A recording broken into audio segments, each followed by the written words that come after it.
La Une et Classique 21 présente le 2013 Formula One Belgian Grand Prix. Les 23, 24 et 25 août, vivez l'expérience F1 sur le plus beau circuit du monde. Côtoyez les stars et vibrez au son des bolides lors d'un week-end en famille à prix réduit. Réservez vos places dès maintenant sur spagrandprix.com. Débriefing des Français sur F1 ITV après le Grand Prix de Hongrie, mon cher Ziv, ou débriefing, j'ai envie de dire débriefing du Français ou du franco-suisse, puisqu'il va surtout être question de Romain Grosjean, évidemment. Je ne dis pas que les autres sont passés à côté de leur Grand Prix, mais enfin, il y a moins à dire, alors que Romain, il a été dans tous les coups. Les bons comme les mauvais. Alors, comment est-ce qu'on fait le tri, à ton avis? D'abord, parlons des bons, et comme on l'a quand même pas mal accablé depuis 1 an et demi quand ça marchait pas, il faut dire quand ça marche, et il a été super compétitif tout le week-end. Il a dominé en qualif Kimi Raikkonen, ce qui n'est pas peu dire. Et maintenant, en course, ça a été un tout petit peu décevant, étant donné qu'il avait peut-être une victoire à portée de main. Il y avait le parfum de la victoire qui était là. Alors c'est vrai que c'est pas la première fois qu'on dit ça, c'est pas la première fois d'ailleurs que c'est le cas, et que quand il y a ce parfum de victoire, malheureusement, il a un peu de mal à mettre tous les éléments du puzzle ensemble. Cela dit, il n'est pas seul responsable, il y a son team aussi qui doit l'accompagner là-dedans. Alors au départ, on voit qu'il prend un très bon départ. Alors Alonso se plaint parce que soi-disant il le tasse à gauche, mais voilà, ils sont à 3 ou 4 de front dans ce freinage en plongée. Moi, je pense pas qu'alors Alonso est un peu frustré parce que Alonso prend un très bon envol et puis après, malheureusement, il parvient pas à l'optimiser parce qu'il y a Rosberg d'un côté, Massa et il y a surtout Romain. Romain qui freine vraiment tard et qui va presque à côté de Vettel. Et Vettel a un peu tassé aussi, sans le voir. Enfin, il était pas loin de faire l'extérieur à Vettel. Bon, ça manquait un peu de grippe quand même, mais bon. Ça ne manque pas de panache, parce qu'il faut le faire. Au départ, il y a du panache. Voilà, c'est ce que je voulais dire. Il y a du panache. Après, franchement, il fait une course du feu de Dieu, avec certes 2 dépassements un peu rock'n'roll, si vous me permettez l'expression, mais Dieu merci, heureusement qu'il y a des pilotes comme ça. Pour, comme tu dis, avec du panache, pour mettre du piment dans les Grands Prix. Parce que son dépassement sur Button, ok, on peut discuter, parce qu'effectivement, il laisse pas assez de place à Button, et donc le contact, c'est Button qui n'a pas le choix, parce que sinon il est dans l'herbe, et là il perd complètement l'adhérence. Donc il y a un petit contact, heureusement sans conséquence pour les 2 monoplaces. Romain coupe la chicane, dans un freinage un peu limite suite à ce contact.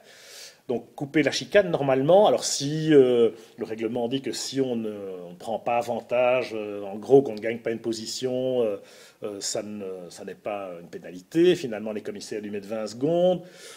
Alors les commissaires, ils ont un rôle ingrat aussi parce qu'il faut soi-disant être constant.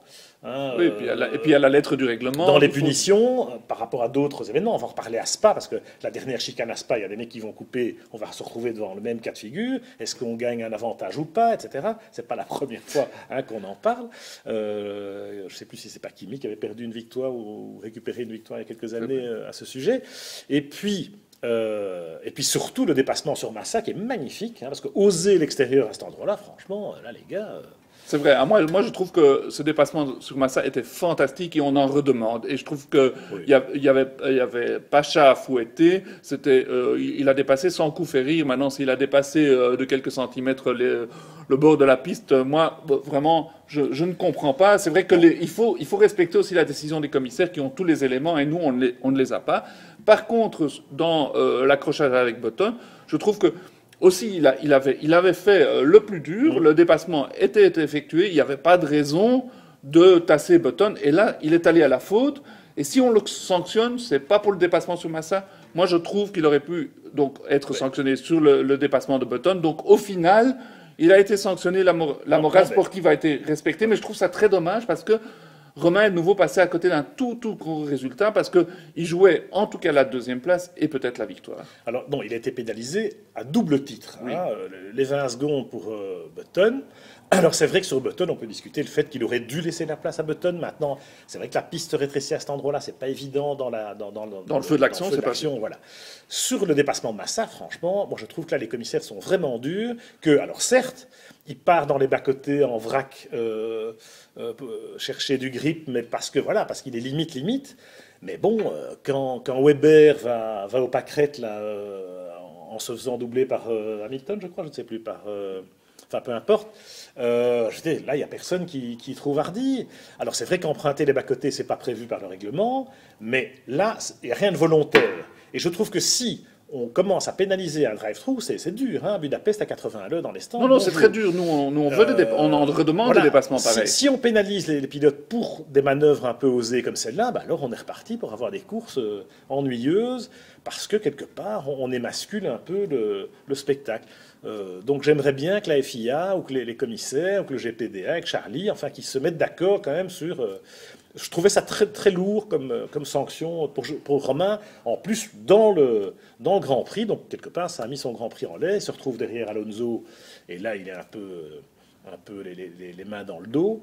Alors que, clairement, le podium était à sa portée et plus si affinité. Oui, c'est sûr que ça a été très sévère sur ce coup-là pour Romain, mais il a quand même fait une erreur qu'il n'aurait pas dû faire. Et s'il avait eu un peu plus de jugeote et un peu plus de bouteilles, il n'aurait pas percuté Button et on n'en serait pas à en discuter. Donc, je trouve que il montre une fois de plus sa pointe de vitesse et je trouve ça formidable. C'est un pilote flamboyant. On en demande des pilotes flamboyants comme cela. Seulement maintenant, à son niveau de carrière, il avait l'occasion d'éclipser Kimi. Il avait l'occasion de jouer la victoire. Bon, moi, je trouve qu'il a péché par précipitation. C'est vrai que la 6e place, c'est pas assez. Surtout quand on voit la course que Kimi fait. Et c'est là que la comparaison, il souffre de la comparaison évidemment, mais j'ai envie de dire, laissez-lui le temps. Il est en train de se reconstruire, Romain Grosjean. Il est en confiance, cette voiture.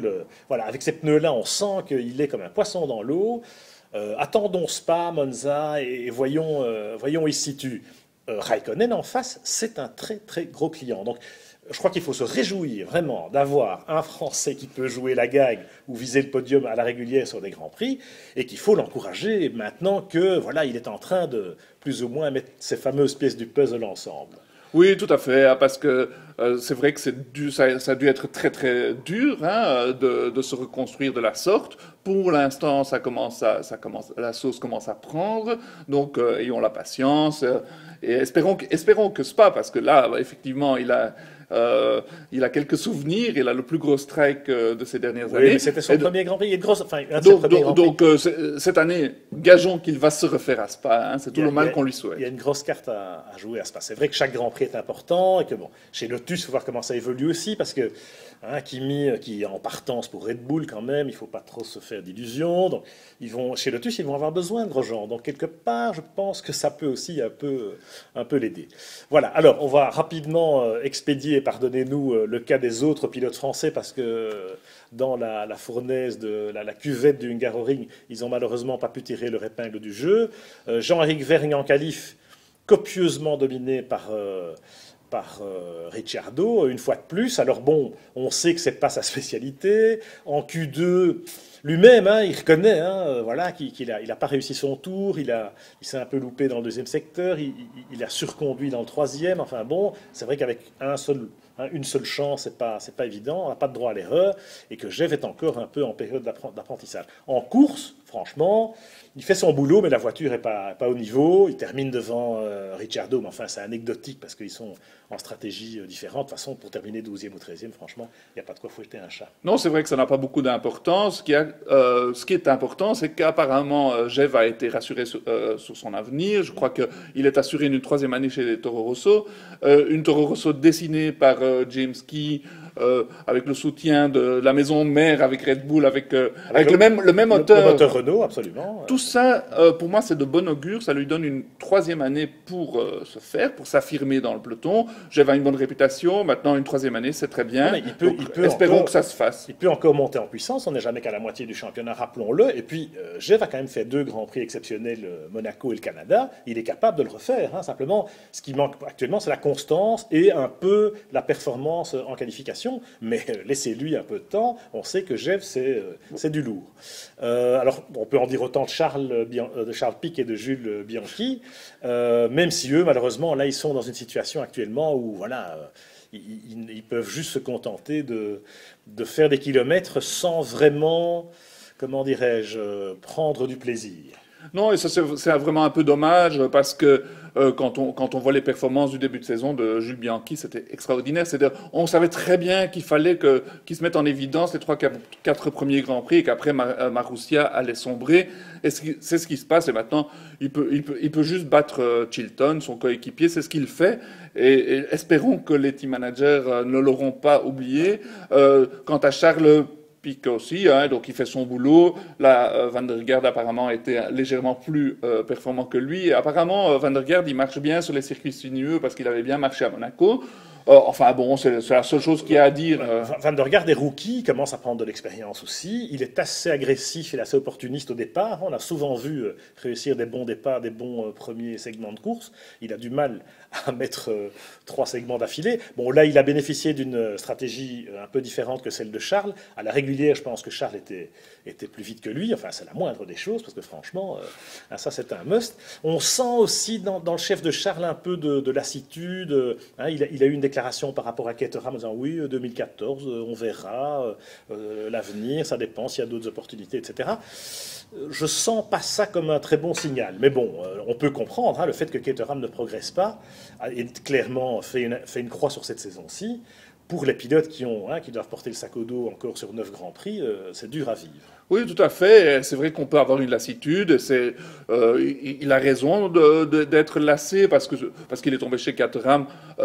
Certainement qu'il ne s'attendait pas à ce que ce soit à tel point une année de transition.